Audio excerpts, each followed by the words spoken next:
All right. Hello and welcome, everyone. I'm your host, Ali, co-founder of Node. Our goal with this series, as you know, is to share the perspectives of the changing digital landscape of our industry. We have another amazing guest today. I'm thrilled to welcome Eric Byer, President and CEO of the ACD Group, Alliance for Chemical Distribution, formerly known as NACD. As I'm sure many of you know, ACD's mission is to support the champion members to safely, reliably, and sustainably move essential products our world depends on all around the world, otherwise called responsible distribution. Since taking the helm of ACD in 2014, Eric has been relentlessly growing the organization's public policy programs and its outreach with our industries or with our nation's leaders. Eric, thanks so much for making the time. Well, thanks for having me on. Of course, of course. Maybe before we jump into today's conversation, share a little bit more about your background, things that I missed. Sure. Well, kind of had the political bug all my life. I was one of those weird kids that if I had a free moment, I'd actually watch C-SPAN, which, as my wife would tell me, I'm a kind of a loser in that regard. But it's one of those things I always enjoyed politics. So I got really hooked when I went down to DC I was born and raised just outside of New York City in North Jersey. I went down and did a 2-week on-campus seminar deal with American University, and I got to meet President Bush 41. And that for me that was it. I was ready to go. So I ended up going to a small liberal arts school called Gettysburg College and had a pretty strong poli-sci department, and worked in Capitol Hill for a House office for a year before my boss retired. And ever since then, I've been dealing with politics. It was first healthcare and then transportation. And for the last 10, 11 years, it's been the chemical side, which if you look at those three different areas between healthcare and transportation and chemicals, you probably talk about the three most overregulated industries in the world, especially when it comes to infrastructure here in the United States. So it's been a challenge, but I've loved every second of it. I did see that you were previously at a firm in the aviation transportation industry, and then before that, the National Air Transportation Association. Mm-hmm. How did you go from kind of being in the transportation space to the chemical industry? Well, the member base was very similar. A lot of small family-run businesses, and the issues, while it wasn't all EPA versus transportation, there's a lot of overlap on the transportation side. And when you represent small family-run businesses, a lot of the core issues, fewer regulations. We don't want to have taxes. We want to have the ability to grow. We want to make sure we have good healthcare for our employees and those types of things. Very common, I guess, an issue core, if you will, amongst the different groups that I was representing, whether it's NATA or ACD now. So for it was pretty easy for me to transition over. There was obviously new areas I had to get more hot and heavy on the OSHA side and the EPA side, but it was something where there was a lot of commonality between the core set of issues within the two groups. So it worked out really well, and had a good interview process, and they hired me back in the fall of 2013. Just for clarity, are most of the members of the association smaller distributors, or they kind of span all sizes? They span all sizes. I mean, our average member size is 26 employees and $26 million in sales, but we have big companies like the Brenntag's and the Univars, and then we have a lot of very small companies that may only have 4, 5, 6 employees, where the CEO is going to be driving a truck with a CDL, operating a forklift. They may have if they have a small warehouse, it's not bustling, but it's enough to keep it going. They may be using third-party logistics. It depends. So we have very small guys, but we obviously have a lot of big guys too that are publicly traded. So our average size is that $26 million in sales kind of thing, where they generally have between 20 and 30 employees. I did not expect you to say that number. I've been in this space for quite some time, and I knew there was a long tail. I didn't realize there was that long of a tail. Yeah. Well, as the old adage goes, 80% of the activity can come from 20% of the participants. I mean, we've got a lot of bigger to medium-sized companies that are very, very active. Whether they participate with us, whether they're politically active, whether they're out there at different trade shows and different business segments, they're just active across the board. So, and they are folks that are key players in the industry. But a lot of other companies, they're more passive, and that's totally fine too. A lot of companies don't want to get into some of the other markets that are out there that the bigger companies do. They have their niche product line and they stick with it. So it just kind of depends on what floats your boat. But we serve all the different segments.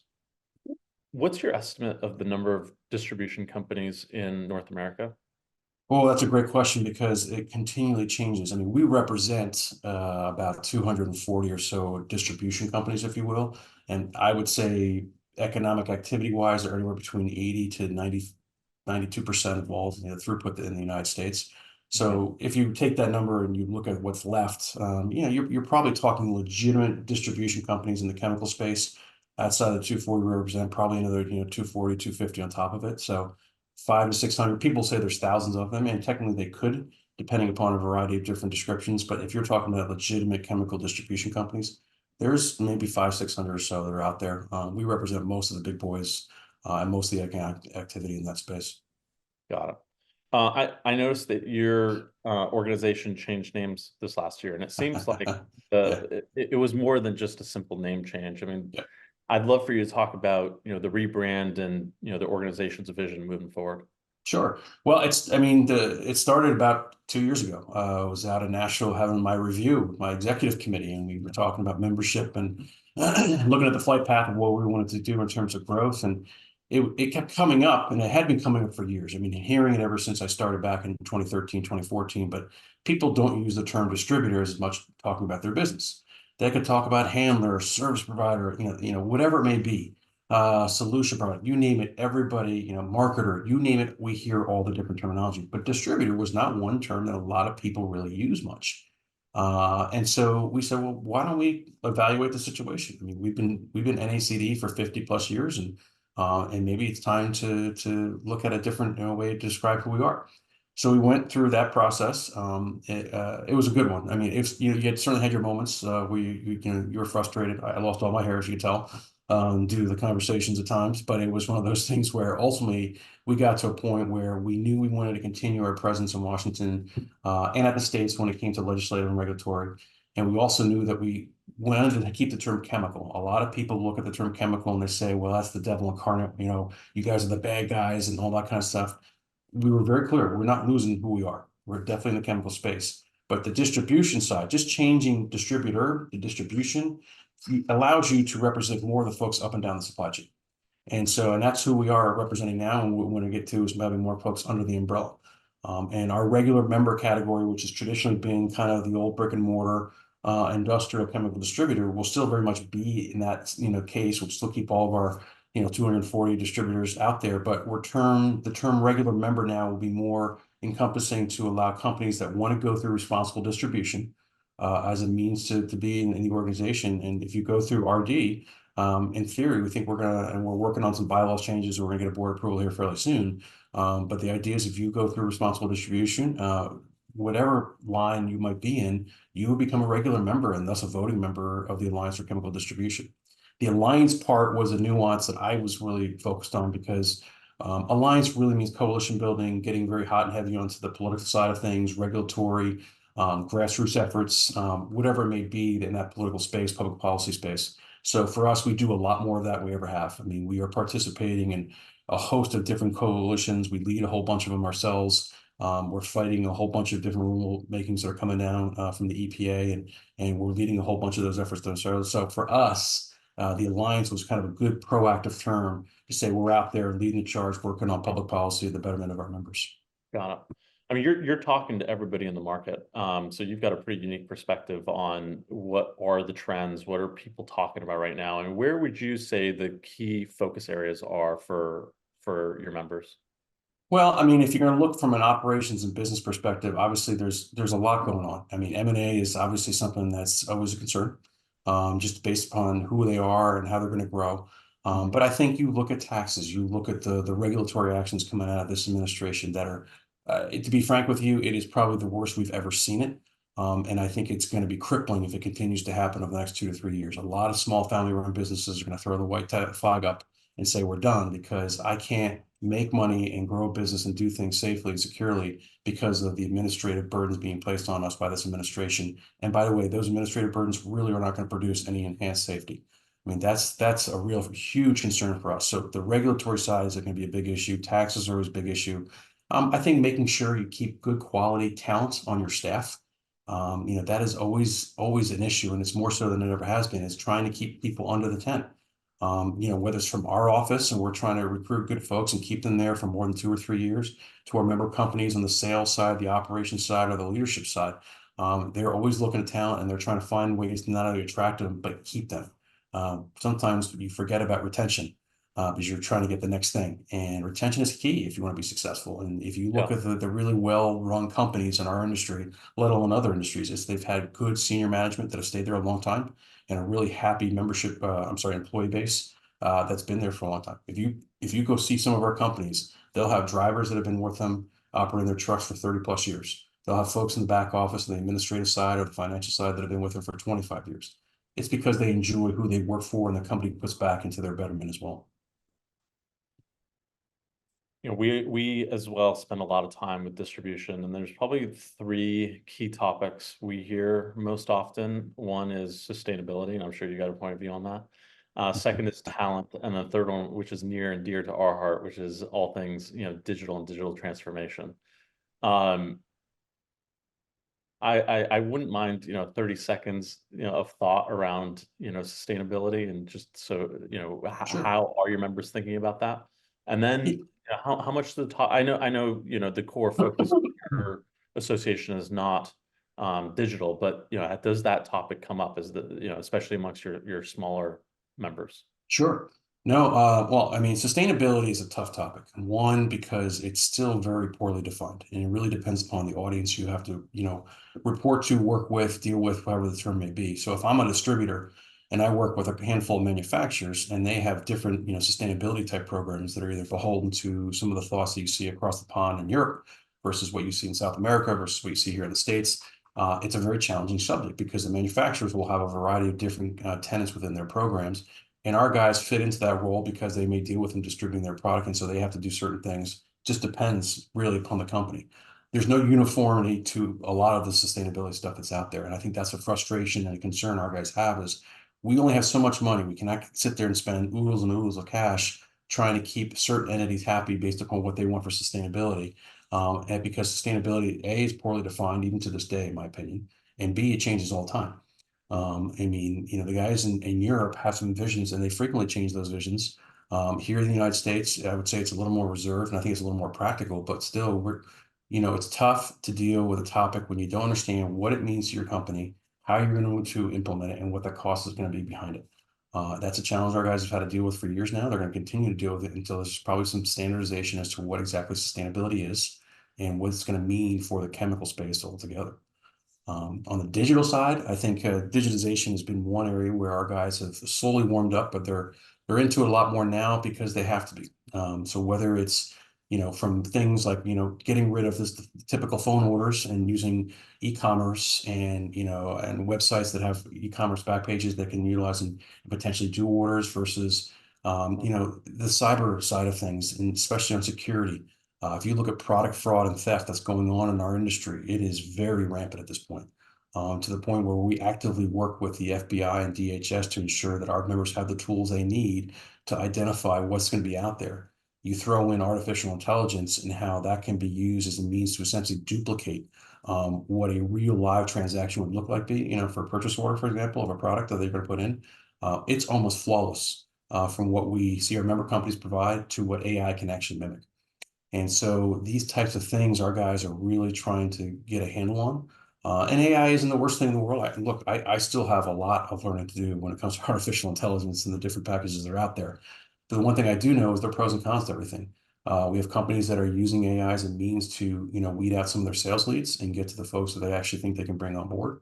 And then they also got to be wary of the usage of AI by the bad guys, where they're trying to commandeer product to the tune of several hundreds of thousands of dollars to millions of dollars sometimes. And that could really make or break a small company.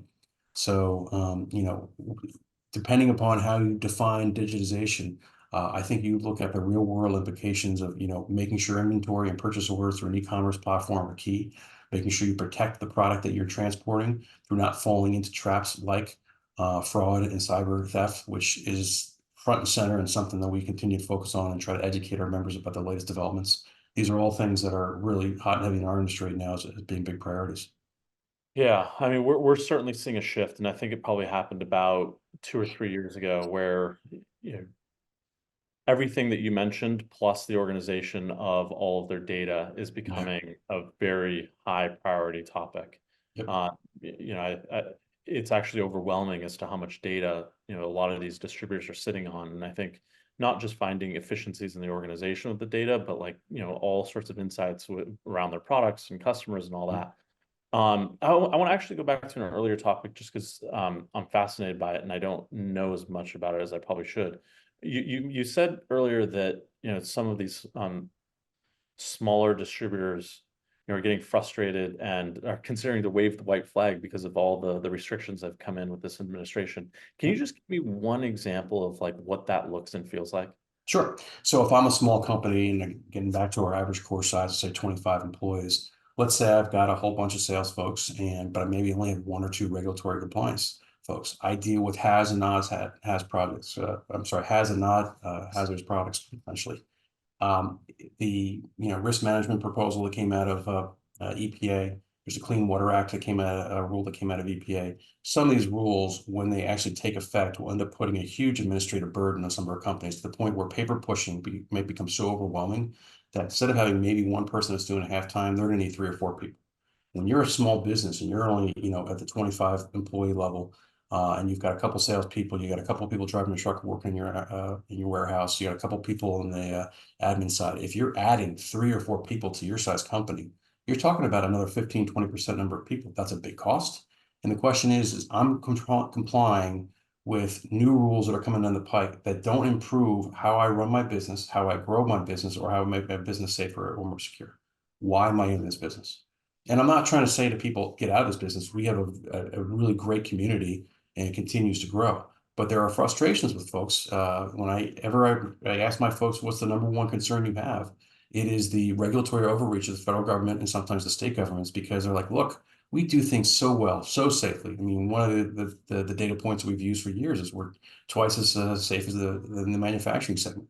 And keep in mind, you look at what our guys do between storing and warehousing and moving product. There's a lot more risk in what they do, and they do it really, really, really well. If you Yeah. talk to any of the regulators and they say, oh yeah, in NACD/ACD, we know you guys are doing it right through responsible distribution because you may understand the value of taking these products and making sure that up and down the supply chain they're moved safely.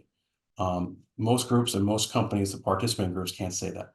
So when you sit there and shove a whole new regulatory framework down them for the sake of making money and to appease potential folks that may not like our industry, whether they're from the environmental movement or others, you get frustrated. And I got to tell you, I don't blame folks if they own companies and sit there and say, do I really want to be in this space moving forward? I can tell you, I try to keep them in because my job is to do that, but I also firmly believe that there's a lot of opportunity for growth in this industry in the years to come, whether it's on your side of the house and the digital, footprint that's out there, to the fact that I think there's a lot of great new products that our guys are offering to their distributors, to their customers, that the American consumer is going to love to have. And so I think there's a lot of growth opportunity, but it's also a very challenging regulatory space. And so it can be very, very frustrating. So if I'm a small company and I see that I have to add employees for the sake of paper pushing, when I could be putting that reinvestment into the expansion of warehouse and more space and more employees to grow the business and ultimately help a whole new line of customers and consumers, it's frustrating, and I don't blame them. And it's something that we continue to counter against and push against this administration. And I'm not trying to play politics. This is the fact of life we got to deal with. Is we've got to find friends on both sides of the aisle that are willing to entertain the idea that we work well as an industry. We work well with a lot of the regulators, understand the value of what we have to do, especially when it comes to safety and security, and even environmentally, we are top notch. People need to recognize that there are lots of bad actors out there. Go after them and stop trying to put a whole new onus of regulatory framework on businesses that do it right, and go after the ones that are doing it wrong. Wow, this is a whole space that I haven't spent enough time in. When you said add 3 or 4 more to a team of 25, I mean, are those real numbers or? Those are real numbers. I mean, that's what some of our folks have told me pretty much for years now when it comes to, if you look at the rules, I mean, and this is 1 or 2 big rules. To give you a flavor, we've had 6 to 7 major rules in the last 3 weeks come down out of this administration. These rules will cost industry billions of dollars, and they're going to funnel down and cost our guys. We haven't done the exact economic analysis of it, but it's going to be hundreds of thousands of dollars to a small business. Direct costs and then overhead costs for new employees to comply with those direct costs. 3 or 4 new employees, you can figure out what the cost is going to be there along with the direct cost side of it. You're talking easy $500,000 to $1 million plus. And that eats into profit, that eats into the reinvestment I want to put into our business and growing it. it just makes you question why I'm in it. And you just, you got to make the decision. So, Mm. we'll push back and we'll win the day on a lot of these things, but it is very, very frustrating. And we are counseling our members. I not kick and scream at our board, but I tell them a lot in the last year that we have got to be proactive in pushing back against a lot of stuff so people understand just how important we are to the supply chain and why we have to stay in business to keep the consumer happy, because these rules are desperate. They're coming down the pike now and they're trying to squeeze some people out.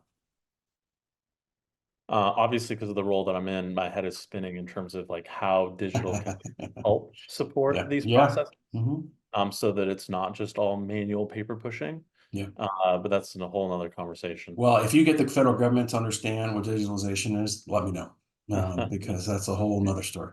You can't help yourself. No, I can't. I can't. I'm sure many of your members may watch this. Any key messages that you want to relay as we close out our time here?